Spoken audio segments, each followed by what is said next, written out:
For a while now, I have been quite interested in style analysis, optimizing appearance, I guess. Some foundational rules of good styling. Not to confine myself, I feel like there should always be, and there is, a lot of room for personal style within style analyses, but I just find it really fascinating and interesting how big of a difference good styling can make to a person's appearance. Like, one of the most fascinating examples for me is Sabrina Carpenter. I feel like she is one of the most beautiful women in the kind of pop industry right now. But then when you look at old photos of her, before she got her current iconic look, she was always pretty, but also just kind of unremarkable. But once she got this styling that she has right now, it just completely transformed her look, and I am fascinated by that. There are a bunch of celebrities that this happens to. Like, once a good stylist gets their hands on them, they completely transform. Not that I'm expecting that level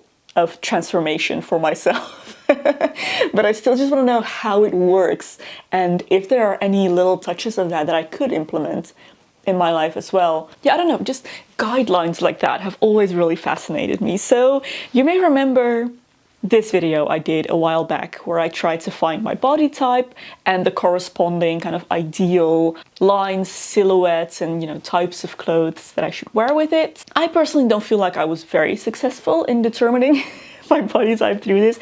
This is so hard to do on yourself. Like, it's so difficult to look at yourself objectively without any kind of prejudice or without letting your ideals or wishes get in the way. So yeah, I personally don't feel like I did a very good job at this whole Kibbe thing. I also did a second video where I tried to implement body types that I had narrowed down that I should probably be one of these.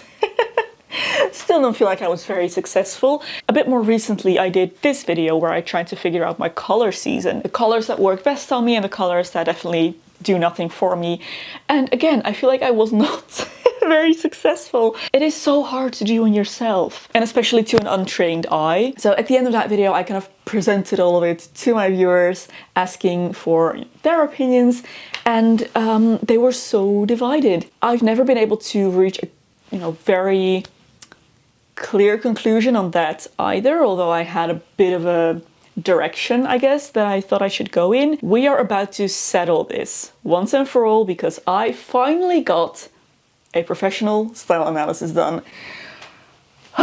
It has been a long time coming, and I am so excited to finally get to the bottom of this. I got an analysis done by Miriam from Miriam Styles. You may know her. She runs a YouTube channel as well as a website where she offers a bunch of resources on the topics of personal styling, and she also offers personal style analyses. So she did a full Levato report for me, and Levato is her approach to styling, which is very holistic, I guess. Aside from ideal colors and lines, she also takes into account personal style and how you want to be perceived, which is wonderful because that is such an important part of it. I have my full Levato report here, my signature blend, which takes into account my coloring, my body type, my features, coloration, and then she's developed two style profiles, I guess, for me, or signature blends.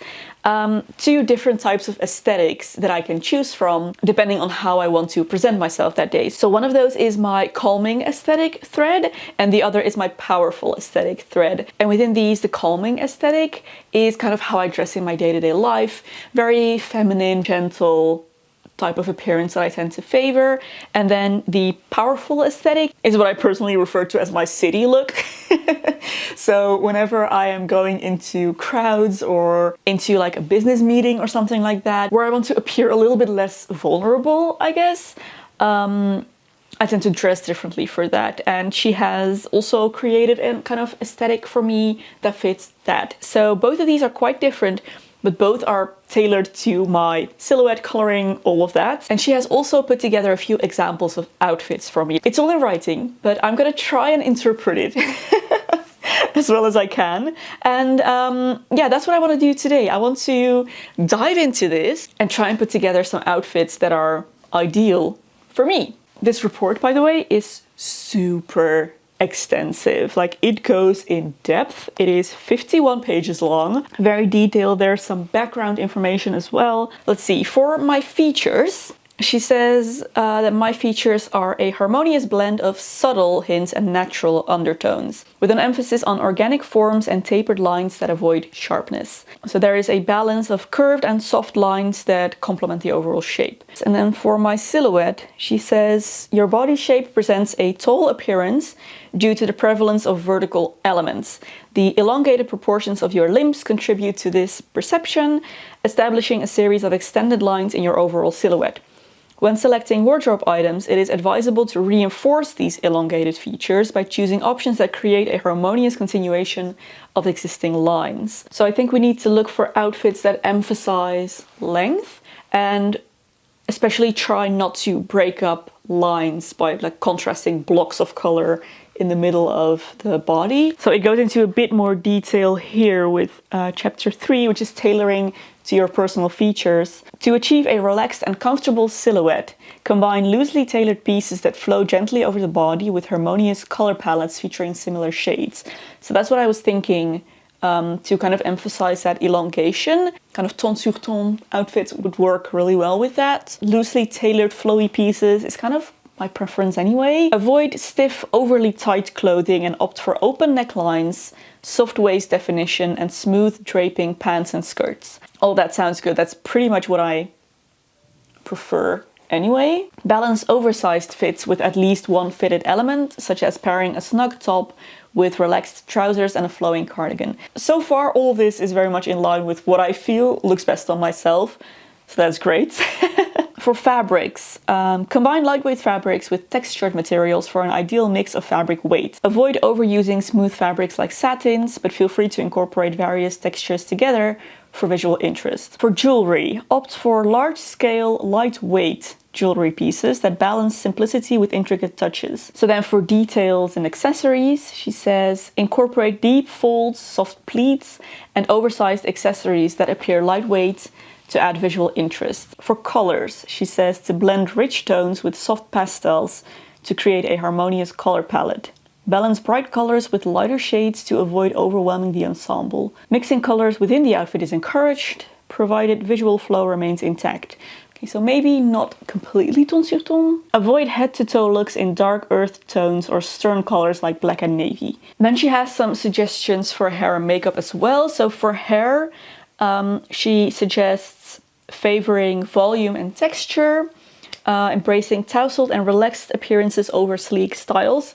100% agree. Opt for textured curls, waves, or straight hair with movement. Textured braids, buns, and ponytails. A longer hairstyle, or if volume is a problem in that case, then a tousled bob. And for makeup, she suggests a matte finish, focusing on bold shapes and softly defined brows. Thicker eyeliner lines and subtly blended eyeshadow to enhance the look. Balancing fresh colors with neutral tones to ensure harmony in the overall appearance.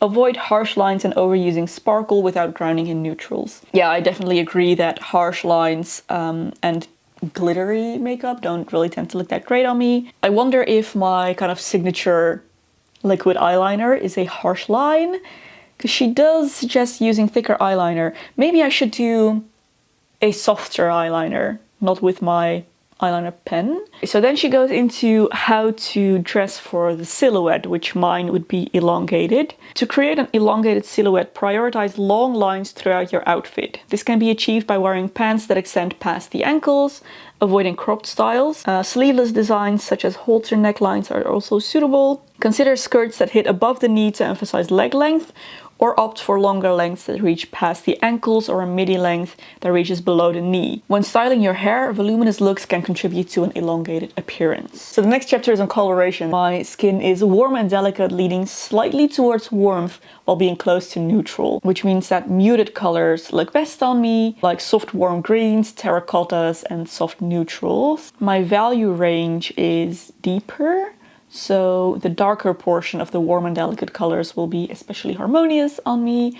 Colors like olive green, terracotta again, and brown. I could also pull off bright and soft colors, which includes pastels such as soft peaches, creams and ivories, moss greens. I believe in my color analysis video, my conclusion was cool and muted, but I was very unsure. And many of you guys thought that I was warm and muted, so I'm glad I was at least on the right track with the whole muted thing. And I also do have olive undertones, which I was pretty sure I did have, and that kind of makes everything a bit harder. So we have, for example, this palette of soft colors, and I do have many of these colors in my wardrobe. Maybe not these. I always really shy away from yellows, but maybe it's just because I don't have the right shade.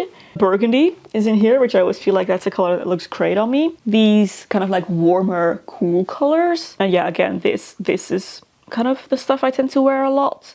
Not so much these blues and purples, but I could maybe try and incorporate some of those. So she says, light muted and soft colors are particularly effective on you. Colors such as dusty teals, turquoises, dusty warm blues, dusty warm purples, and cool burgundies are excellent options. Oatmeals, tans, terracottas, moss green, dusty olive green, soft peaches, and creams will also work well. To maintain balance, avoid using too many dark, heavy earth tones in one look without incorporating a lighter color from the lighter portion of this palette. Let's put this into practice. Let's hop into my wardrobe, try and put together outfit number 1, soft romance. This outfit features a flowing, oversized blouse with delicate lace detailing and a relaxed fit. The blouse is paired with a high-waisted, flowy maxi skirt in a soft neutral tone. To complete the look, opt for a pair of strappy shoes with delicate heels or simple flats. For hair, consider a relaxed braid or a soft bun that complements the effortless feel.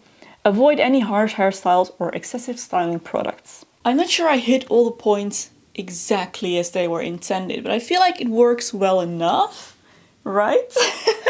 I mean, obviously all this is stuff that I already have in my wardrobe, but I feel like generally this fits the assignment. It's a lacy blouse, a maxi skirt in a neutral tone. They're all within my color family. Maybe this off-white, creamy white is a bit too bright. Maybe it's kind of like this one.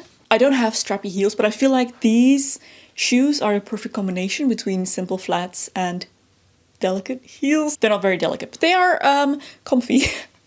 And I do feel like they go with the outfit. So maybe questionable on those. I really like the hair with this. Typically, I think I would have paired a slightly more oversized blouse like this with a more fitted bottom. But I do actually think this looks kind of nice. I've left some of the buttons open to create a more open neckline as per the recommendations. And yeah, I do feel like this suits me very well. Outfit number 2, Whimsical Dream. This outfit showcases a lightweight, pastel-hued dress with a fitted waist and a full skirt. The dress features subtle, oversized shapes in a blended design that won't overwhelm the outfit. Pair the dress with a pair of simple flats.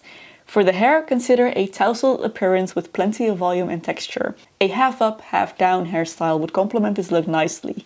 With this outfit, I've taken some liberties, I think. I'm not entirely sure if this counts as a pastel, but it's as close to a pastel as I can get within my winter wardrobe. Similarly, I'm not sure if this really qualifies as a flowy fabric, flowy and lightweight, but I feel like in the realm of winter fabrics, linen is definitely pretty much as light as it gets. I left some buttons open again to create an open neckline. Simple flats, I feel like it doesn't get much simpler than these. I also chose a pointy toe. I have them in a round toe as well, but I feel like the pointy toe accentuates the elongation of the bottom part of my body. Also, I'm not entirely sure about the belt. I may be kind of breaking the visual, again, line by adding the belt, but I do feel like it's low contrast enough that it's not jarring, and I think that's the biggest thing I need to avoid, like very kind of eye-catching stops in the flow of my outfit, and I don't feel like this belt does that. I do feel like it kind of ties the shoes in nicely with the dress because it's a very similar color, so I tried to go for as low contrast of a belt as possible while still being a distinctly different color, and I feel like it really works. Yeah, I pulled out my best quick BB hair because I feel like this analysis gives me license to wear Brigitte Bardot hair every day of my life, which I'm all for, so that's fantastic. And yeah, this is for sure an outfit that I would wear, have worn a million times. Outfit number 3, Calming Elegance. This outfit features an oversized, crinkle-textured sweater in a soft neutral tone, paired with a flowy high-waisted pant in a harmonious color palette. Add a touch of elegance with a delicate antique-looking necklace featuring subtle intricacy. For hair, consider a relaxed, natural style that complements the effortlessness. I'm not entirely sure I fulfilled the prompt to a T, but oversized sweaters are very scarce in my wardrobe right now. I think I have one and it's black, so Anyways, I do feel like overall this outfit captures the vibe that it's supposed to. Maybe the sweater isn't as textured as it's supposed to be, but it is kind of drapey and folded, so that does create a little bit of texture visually, even though maybe it's not as, you know, textured of a material in and of itself.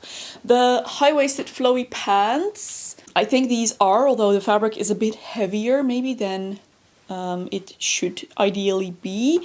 I do feel like these colors are harmonious together. They are more or less within the same family, but still, you know, different enough that it's not one block of dark color. These shoes, again, they work with everything, so they are great. I really like the touch of this necklace with this outfit, especially since it's such a, you know, pretty deep V neckline. And once again, this is something I feel very comfortable with. Obviously, it's all stuff that was already in my wardrobe, but I don't think I have worn this combination before, and I do really like it. Also, I do have some high-waisted flowy pants on my shopping list. They're out of stock, the ones that I'm trying to buy, but once they come back in stock, I think those are going to be perfect. They are an off-white, maybe I can show you actually. I feel like I'm really missing something like this from my wardrobe, especially to wear in winter with sweaters. I feel like these will be perfect. So let me know what you think. I do feel like all three of these outfits look really good on me. They're all outfits that I feel very comfortable in, that feel very me. And honestly, what more can I ask for, right? If something looks good, feels good, and feels like me, then that's pretty much all I want from my clothing. But from now on, I will definitely keep all of these advices and tips in mind when I'm shopping and making clothes for myself, so that hopefully I can hone in on this even more in the future. So in order to create this Lovato report, Miriam analyzed a bunch of photos of me. I answered a few questions about how I prefer to dress and why, and I also sent her photos of my favorite outfits, with a little bit of an explanation of why they are my favorites. And based on all of that, she created this fully personalized report for me. I am so excited to have this, to have someone who actually knows what they're doing, you know, look at me and my colors and my shapes objectively. And I love how this report is very non-restrictive. If my style were to change in the future, I can still use all of these tips. It's much more in-depth than just saying you're an autumn, wear warm colors, you know? This is a service that Miriam offers, so if you would like to get your own Lovato report, she has very kindly offered my viewers a discount. You can get 10% off if you use the link in my description box that takes you to her website. This is not a sponsored video, but for full transparency, that is an affiliate link. This is a wonderful service for anyone that has been kind of struggling with their personal style, or like I am, just really interested in optimizing personal style and appearance. And if you really want this kind of full rounded holistic approach to it, then definitely consider booking a consultation with Miriam. I wanted to give a huge thank you to Miriam. This has been wonderfully interesting. Hopefully now I will have a little bit of a better idea of what the shapes and colors and materials are that work for me. I really hope you found this interesting as well. Thank you for hanging out with me as I figure out a little bit more again about ideal style. I hope you have an absolutely lovely weekend, and I hope to see you again next week.